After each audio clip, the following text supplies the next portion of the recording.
What's going on, guys? This is Aaron from Departures Capital. We're here with Peter Grandich, founder of Peter Grandich and Company.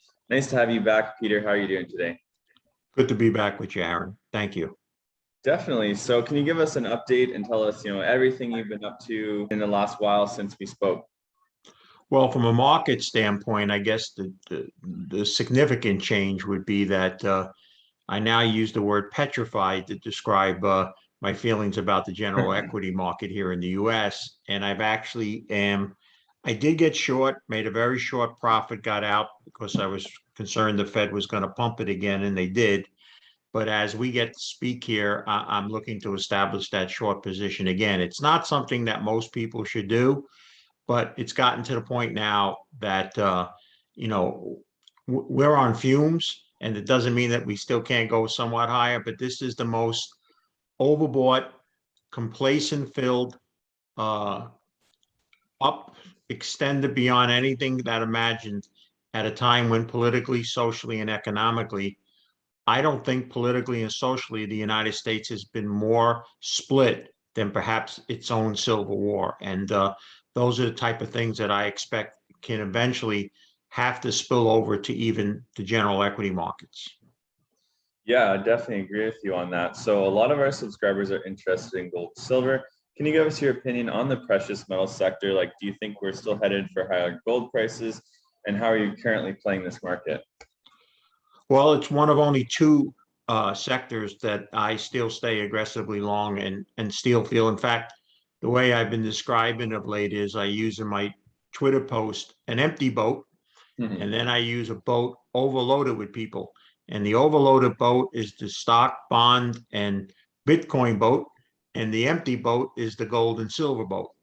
And I use it to try to describe that's basically if you went through portfolios and managers and what they're advising, at least in the States, you won't find many people talking about or owning gold and silver at this point.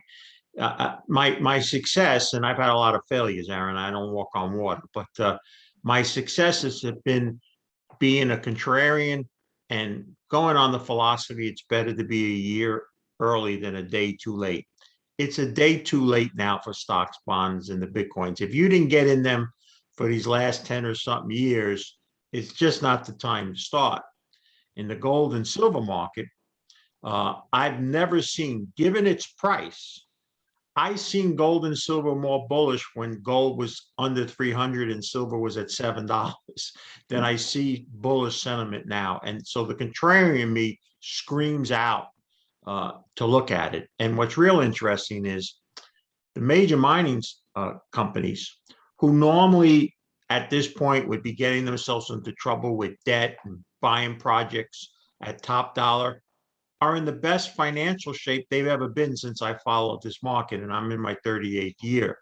So the combination of where I think gold and silver and the least likely that there's a significant principal loss there compared to stocks, bonds, and Bitcoin, and the major mining companies are in such great shape, I just think there's less risk. And the key to success for me, and I wasn't the person that came up with this, it was my financial mentor back from the 80s used to say, it's not how much money you make is going to separate you from being a winner or a loser. It's how much you don't lose. And I don't think there's a lot of downside in the gold and silver market, especially compared to the stock, bond, and the Bitcoin market. Yeah, I definitely have to agree with you on that one. So we were just talking with stocks at all-time highs. What's your number one favorite investment or asset class right now? Is it gold and silver, or is it something else? Well, believe it or not, they're second. I'm a great, for lack of better description, I'm a uranium bug. And I have to qualify that, Aaron. Even in the 25 years where I spent in the metals and mining industry, when it was my number one livelihood, not managing professional athletes, clients, and things like that down here in the States, I never got involved with uranium. Never, ever. I might have consulted to one junior because the guy that ran it might have been the guy that I did other work for. So I was never involved in uranium. In late 2019, I actually saw a presentation online of somebody speaking about it. And I said, that's what's happening that. And as I looked at it, I just said, this is shaping up to be perhaps the the greatest bull run that I could ever participate in. I think it has started. I think it's still very early. I think the turn has been made. I think the important thing that you need to take away if you're going to look at this sector is the lows are in. People watch it too much intraday and all, but the fundamental argument for uranium is the single best supply and demand argument that I've seen in any metal or any type of commodity. So I'm very, very bullish, and I think it's one of the few places. Now, I want to point out a couple of things. There's always the risk that there could be an accident, but even when we've had a couple of accidents, only one, Chernobyl, was really where people died from. So the fear of, that is really like almost like fearful if I go outside and get hit by a car, chances are very slim. The other is if the general equity market swoons, I mean, really just collapses, there's no way the uranium stocks are just going to stay where they are. They'll go down as well, but then I think their fundamentals will take hold, and they're one of the few sectors that could outperform most other sectors. Awesome. So I know we were just talking about uranium. So which investments are you looking at in the uranium sector? Is there any that you favor or any specific companies? Well, I'm in the advanced stage of the twilight of my career, Aaron. So I don't put in the time or the effort that I used to in research. So because of that, I have limited my exposure to what I think is, I hate to use the word, but it is to me anyway, a no-brainer. And that would be a stock like Cameco. Listen, we only need one hand to count the actual producers that are public that we could invest in.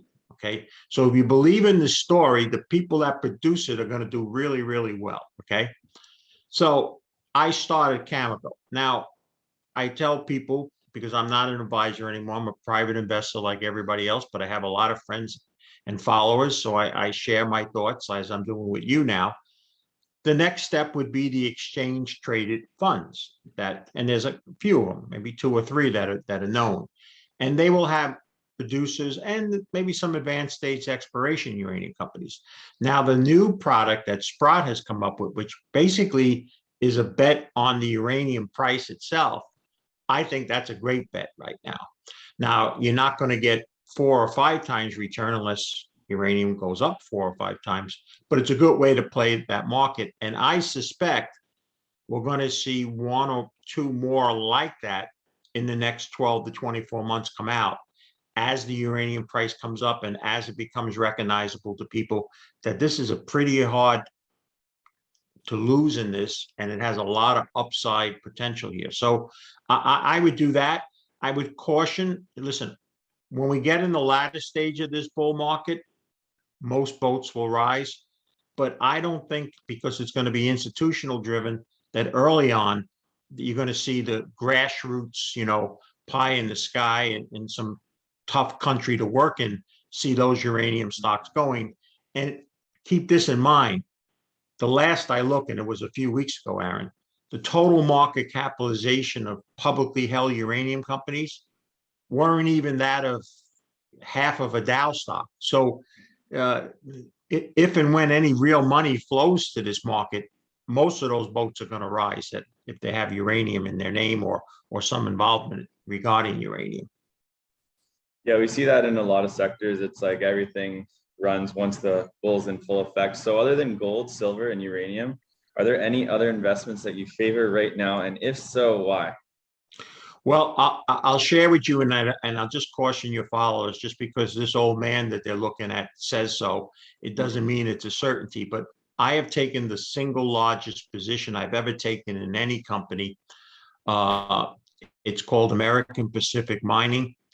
In Canada, the symbol is USGD. In US, it's USGDF. I own about 9% of the outstanding shares. I have a good friend who has been a past client, owns similar. And it's because I've been following a gentleman in Canada who I think is on his way to become an Eric Sprott, Frank Juster type of natural resource financier person named Michael Gentile. And he's a former fund manager based in Montreal. And he has developed a formula that he used to manage money with dealing with majors and is doing them in the junior market. And he's been quite successful now. It's only a short period of time that I know him, but this is his third one that I followed him into. The first two doubled and subsequently went even further. And now he's done the similar thing in this company. This is the, I hope I can say this and I hope no one gets offended, but this company has properties that would be a geologist's wet dream. I mean, I've never seen a junior have the highest of quality projects where it's like going into a candy store for a geologist. And so we're optimistic. It's speculative. And speculative, by the way, Aaron, is a substitute word that Wall Street came up with so they don't have to say gambling, but it is gambling. And whenever you gamble, you got to be prepared to lose part of all your capital. But I would tell people if they are willing to take that risk, to me, in 30 something years, it's the single best junior exploration company I've ever come across. Very interesting. So now let's talk about specific stocks. If you could pick 4 stocks in the world right now, which ones would you pick? Well, I mentioned that I would say I would have to own Cameco. I mean, if I was back in the days of managing people's accounts and all, that would be the main stock that I would have in the portfolio. I won't get into other specifics. I will tell you this, it's very difficult for me to see how one can go and start a general equity portfolio. And the biggest complaint I heard over the years from investors was, hey, you guys on Wall Street, you always tell us when to buy, you never tell us when to sell. Mm-hmm. And I always used to have a simple answer, and it don't sound simplistic. I think it's the right answer. And that is, hey, if you can't first buy them today, why you still own them? And so I can't find sectors, technology, whatever, where I could take money and first buy them at today's price. So I would tell you that I think cash, which doesn't pay anything, I'm not owning it because I want to bet on the dollar. And when they pay 1/10 of 1% interest, you're not going to even come close to keeping ahead with inflation. But I think cash has finally become important because stocks and bonds have a very good chance in the next 12 to 24 months to lose 20, 30, maybe 40% of their value. And you're going to want to start buying them again if and when that happens. And you're going to have some cash to do that. So cash would be almost like an investment for me at this point in time, or it is actually. It's my plan before the end of the year that it'd be the single largest part of my portfolio. Great, and you're not the first person that said that to me today, actually. So must be a sign out there. So finally, for all of our young investors out there, what's the best advice you can give to all aspiring investors who love the stock market now and into the future? Well, having made and lost millions, not once, but twice, perhaps I'm a good person that can speak to you about that. I guess I would say that I've always said the ultimate crime investing is not being wrong. It's staying wrong. Mm-hmm. And some people start to be wrong and they don't want to admit it. And they end up holding something that they shouldn't. I guess the other part is that in spiritual life, hope is a great strategy. In the investing world, it's the world's worst strategy. If the only thing that's keeping you in something is that you're just hoping it goes up or it's hoping to go back to be even, that's a very poor strategy. You know, about 80% of money managers in the States in the equity market and 85% in the bond market, according to Nobel laureate studies, underperform an index fund. So I guess the other thing that I would point out to people is most money managers don't equal the performance of simply putting the money in the index. So you're almost better off in a sense to do it yourself than think you're going to find someone that magically does something. And I guess the last thing I would say is after 38 years, most people come to wealth in these ways, Aaron. They either inherit it, they're not the first person in the family that made it. They had a small to mid-sized business or businesses that did well. They invested in commercial real estate. When it comes to the stock market, from what I've seen, almost everybody either worked in the financial service business, and that's how they got wealthy, or they were in management of a public company and got a lot of stock options. To this day, I don't think I met 2 people that said, hey, mom and dad put a few thousand in the market each year and walked away with a few million. So I would just tell people, think of that pyramid And think of that point.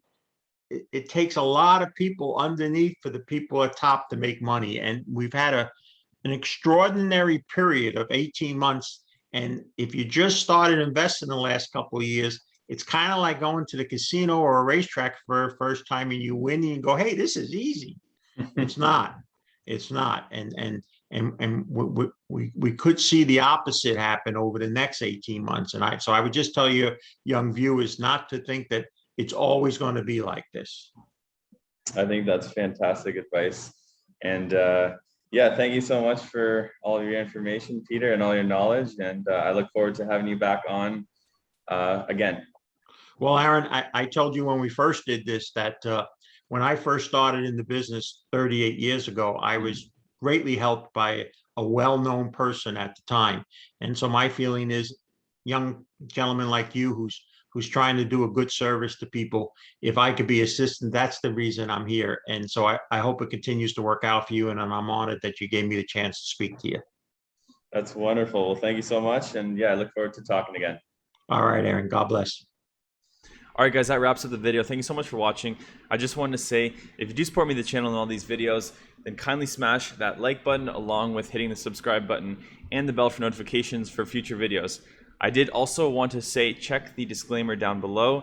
And we're out of here. Always remember, guys, Departures Capital is for information, education, and entertainment purposes only. Don't buy or sell a stock because you heard it on here. Buy or sell a stock because you've done your research, you've done your thorough due diligence, and you make your own personal investment decisions for yourself. This video is not financial advice. We'll see you guys in our next video.